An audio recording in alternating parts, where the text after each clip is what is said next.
Hi, my name is Heika, Goodwin-Carbon. I am a breast cancer survivor of 3 years, and I must say I am happy that I'm still here with you so that I can share my story.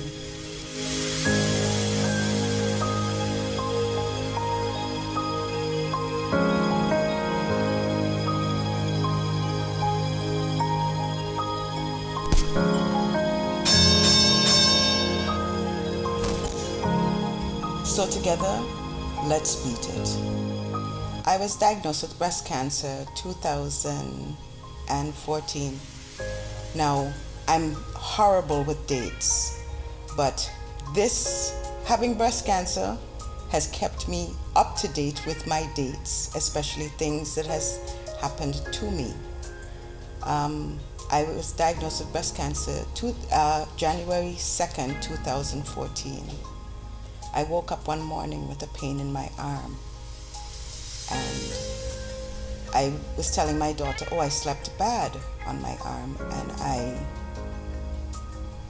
thought it wasn't anything to worry about.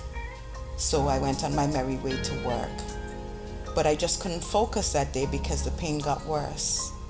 So I decided I was going to quit doing what I was doing at work and head to see my doctor.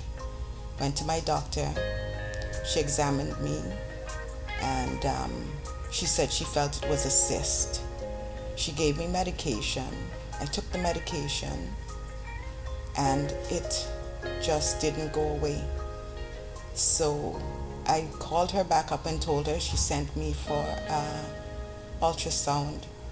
Now doing that ultrasound was to my surprise.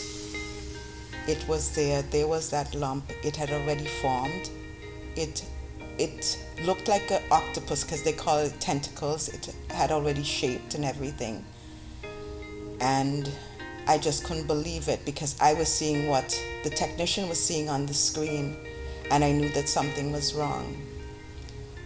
I had my biopsy done, and there it was on January 2nd when I went to my doctor, just for the usual checkup, not really knowing that the results was in. He then tells me that I have breast cancer.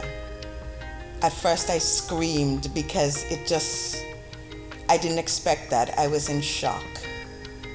And then I just felt as if I was having an out-of-body experience because I think I was so shocked that I just went out of my body. I could see myself sitting there, but I just couldn't move. I just couldn't function.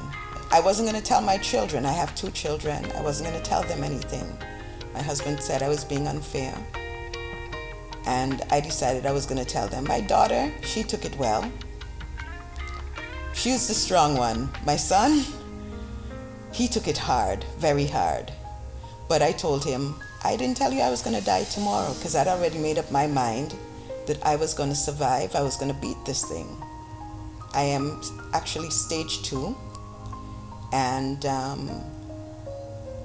I had a test done to see if it could reoccur in the next breast, and the results came back to say it can be. So I made the choice of having a double mastectomy. Everything that I'm talking about was done here in Antigua. Wasn't easy, but I knew I had to do it.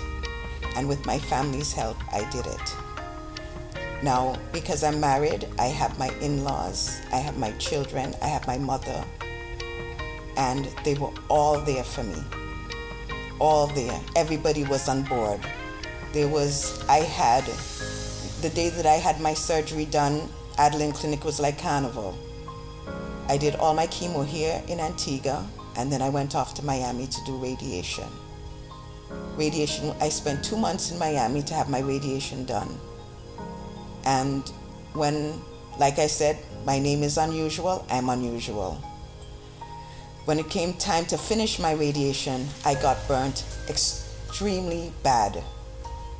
But at the time I went to do my radiation, my daughter traveled with me to Miami, and I'm saying to myself, why do these people think that I need a babysitter? And, this is what I was saying to myself, but God works in mysterious ways. He knew why I had to have a babysitter. My daughter left and came home, and the second month my husband came, my second babysitter. And when I was about to finish my radiation, I got burnt badly.